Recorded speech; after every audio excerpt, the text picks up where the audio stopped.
Avis aux intéressés. Bonjour, je me présente. Moi, c'est Léa Janita. Enchantée. Nice to meet you. Bienvenue sur ma chaîne. Ici, on va parler de culture québécoise, d'art, de cinéma, de mode, de phénomènes oubliés de la belle province dont je ne veux pas laisser mourir. On va parler du passé, du présent, du futur. Dans le fond, toutes les choses qui me titillent, je veux les apporter à votre écran. Vous allez découvrir des nouvelles choses, j'en suis certaine. Donc, comme vous avez pu voir dans le titre du vidéo, mon premier vidéo aujourd'hui, on va parler des icônes gays québécoises. Oh my god. Donc, sans plus tarder,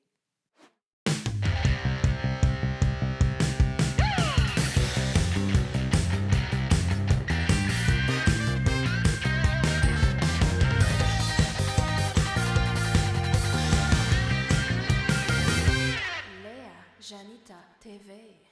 une icône gay, qu'est-ce que ça mange en hiver? Là, démêlez-vous. Quand je dis une icône gay, je ne veux pas dire une personne gay qui est iconique. Ça, c'est une autre vidéo. Non, non, non, non, non. Par là, ce que je veux dire, c'est une célébrité qui inspire et qui est adorée par la communauté LGBTQ. Autrement dit, une personne que tu vas entendre ses tunes au Cabaret Mado à la Saint-Jean, par exemple. Aux États-Unis, ils ont leurs icônes gays, puis on les connaît bien.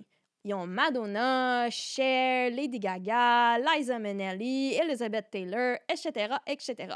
Mais ça tombe bien parce que nous aussi au Québec, on en a des icônes gays. Puis aujourd'hui, je vais faire le grand palmarès des icônes gays québécoises et vous les présenter. Donc, sans plus tarder, j'ai décidé pour ce palmarès de faire une charte, meilleure que la charte des valeurs québécoises, bien évidemment. Parce que je suis une femme de science. On a 3 critères que j'ai compilés sur 10. Chaque critère, ils ont une note sur 10, donc au total sur 30, avec leur look, leur personnalité, leur présence, leur scandale. Donc, sans plus tarder, voici vos idoles. En 6e position, si Dieu existe, elle s'appelle Ginette Renault. Oh my God, on l'aime tellement, Ginette. C'est notre cantatrice nationale. On est tellement fiers d'elle. Elle est méga talentueuse. Elle ouvre souvent avec l'hymne national pour le Canadien. Ta grand-mère l'aime, ta tante, ton frère, ta sœur. Elle a une voix qu'on reconnaît parmi 1000. Donc, Ginette, premier critère pour les scandales. Elle est pas très scandaleuse, Ginette. Elle est pas connue pour ça. La seule chose que je pourrais dire qui la rend un petit peu plus feisty, on va dire, c'est que au début de sa carrière, elle s'est fait offrir une carrière aux États-Unis si elle perdait du poids, puis elle a dit non merci. Quand même iconique, mais elle a un 2 sur 10 pour les scandales. Elle est une bonne fille. En ce qui a trait à ses looks, Ginette, elle n'est pas nécessairement une carte de mode, mais elle est toujours bien habillée, propre, madame. On l'aime pour ça. Un 7 sur 10. Maintenant, la case qui lui donne tous les points. La prestance, le talent, la présence sur scène. Ginette, elle a un 12 sur 10. J'ai été généreuse parce que c'est ça son point fort à Ginette. Je vous dis, si vous avez jamais regardé elle qui fait Je ne suis qu'une chanson à la Place des Arts en 1980, vous n'avez pas vécu. J'écoute ce vidéo une fois par semaine, ça me donne du pep, ça me donne une raison de vivre. Donc, Ginette, au total, elle a la cote de 21 sur 30. En 5e position, on a Metsu. Je l'adore. Elle est animatrice, chanteuse, actrice, notre blondasse sex symbole préférée au Québec. Elle a une carrière prolifique encore aujourd'hui. Elle travaille, on l'aime, on adore l'écouter. Mitsu, on va dire le scandale. C'est quand même sa force. Elle est une femme assumée dans sa sexualité depuis très longtemps.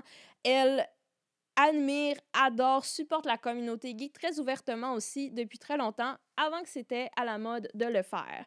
Donc ça, c'était très scandaleux de la part de Mitsu à l'époque. Je lui donne un 9 sur 10. Pour la mode, Mitsu sait s'habiller.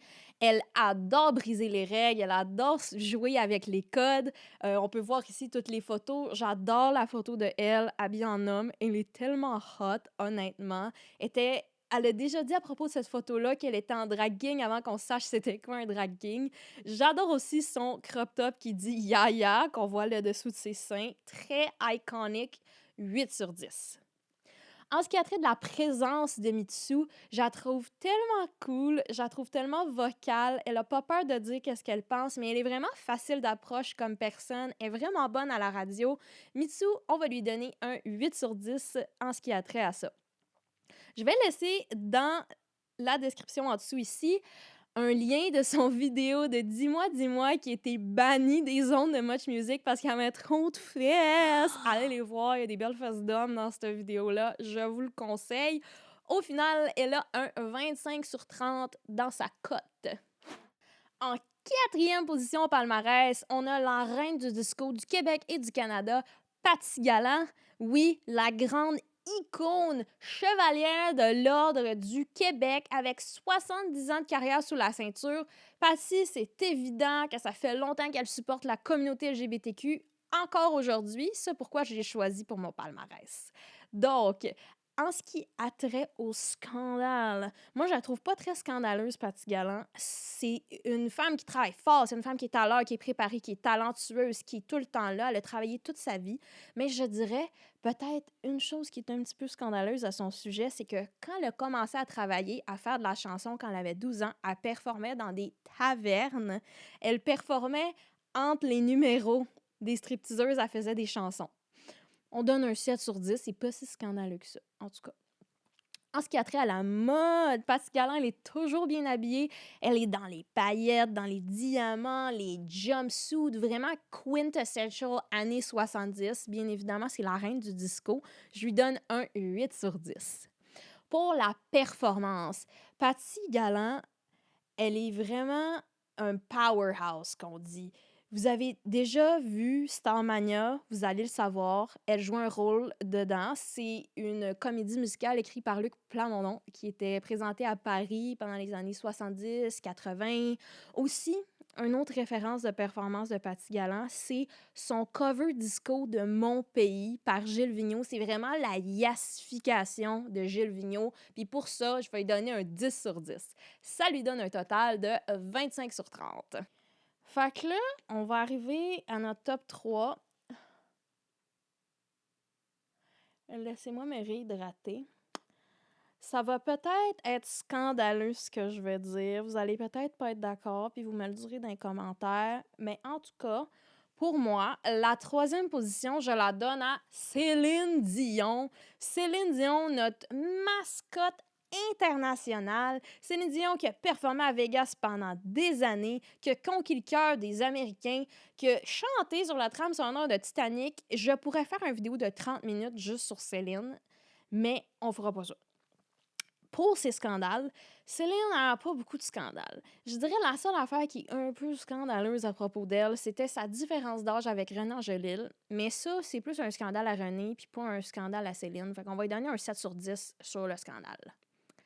Pour ses looks, moi, je trouve que Céline Dion, elle s'habille de mieux en mieux. Elle devient une carte mode haute couture. Ta grand-mère, elle trouve que c'est vraiment laid, le nouveau style à Céline. Puis elle aimait mieux en 2007 dans son era de Taking Chances. Puis moi aussi, j'aimais ça. Pas de problème avec ça. On évolue. Mais Céline, elle s'habille bien. Elle va toujours s'habiller bien. On lui donne un 10 sur 10.